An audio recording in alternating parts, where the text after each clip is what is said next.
Dinarayo ng mga residente sa lugar ang Christmas Carnival sa Integrated Bus Terminal sa Zamboanga City. Ang detalye sa report ni Justin Bulano ng Radyo Pilipinas.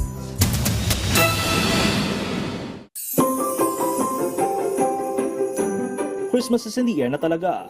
Bukod kasi sa mga naglalakihang Christmas tree, makukulay at nagniningning na mga Christmas display dito sa Integrated Bus Terminal sa Zamboanga City, tampok ang Christmas Carnival kung saan may enjoy ng bawat isa, bata man o young at hearts ang iba't ibang rides, palaro at iba pa. Isa ang nanay na si Emmy Ruth ay pinasyal ang kanyang pamilya para masubukan ang mga kid-friendly rides at makita ang iba't ibang laruan na binibenta sa Carnival. It's very kid-friendly naman and then affordable somehow yung mga rides.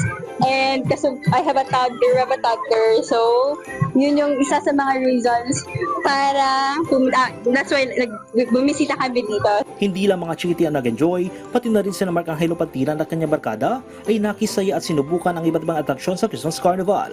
Anila, isang magandang pagkakataon ito para magkaroon ng bonding hindi lang magkakaibigan kundi ang buong pamilya. Yung experience po and yung rides po, gusto namin ma-enjoy yung rides kasi interesting po siya. Maganda siya pa-get together. Yes, good for family.